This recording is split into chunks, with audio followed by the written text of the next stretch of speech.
ഒടുക്കം സ്മൃതി ഇറാനിയെ BJP കൈവിട്ടതായിട്ട് പൂർണ്ണമായിട്ട് നമുക്ക് വിശ്വസിക്കാൻ പറ്റുന്ന കാര്യമാണ് കഴിഞ്ഞ ദിവസം നടന്നത്.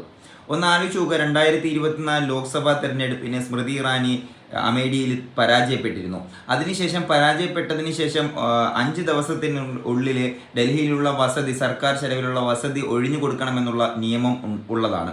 പക്ഷേ സ്മൃതി ഇറാനി 5 ദിവസമായിട്ടും ഒഴിഞ്ഞു കൊടുത്തിട്ടില്ലായിരുന്നു.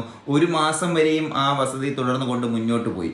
അപ്പോൾ എല്ലാവരുടെയും ഒരു മനസ്സിൽ തോന്നിയിരുന്ന ഒരു കാര്യം, ഇവരെ സ്മൃതി ഇറാനിയെ മുമ്പ് പറഞ്ഞ രീതിയിൽ മുമ്പ് BJPയുമായിട്ടുള്ള രഹസ്യ അജണ്ടയിൽ ഒരു കേന്ദ്ര മന്ത്രി സ്ഥാനം കൊടുക്കും, അല്ലെങ്കിൽ MP രാജ്യസഭാ അംഗമാക്കിയിട്ട് അതിലൂടെ മന്ത്രിയാക്കും എന്നുള്ള ഒരു തരത്തിലുള്ള ഒരു ചർച്ച നടന്നിട്ടുള്ളതിനാൽ ഡൽഹിയിലെ വസതി ഇപ്പോഴും നിലനിർത്തുന്നു എന്നുള്ളതായിരുന്നു. പക്ഷേ കഴിഞ്ഞ ദിവസം കേട്ടത് ഞെട്ടിക്കുന്ന ഒരു സംഭവമാണ്. മറ്റൊന്നുമല്ല, സ്മൃതി ഇറാനി ആ വസതി ഒഴിഞ്ഞിരിക്കുന്നു എന്നുള്ളതാണ്. എന്ന് വെച്ച് കഴിഞ്ഞാൽ ഇനി മന്ത്രി എന്ന് പറഞ്ഞുകൊണ്ട് അങ്ങോട്ട്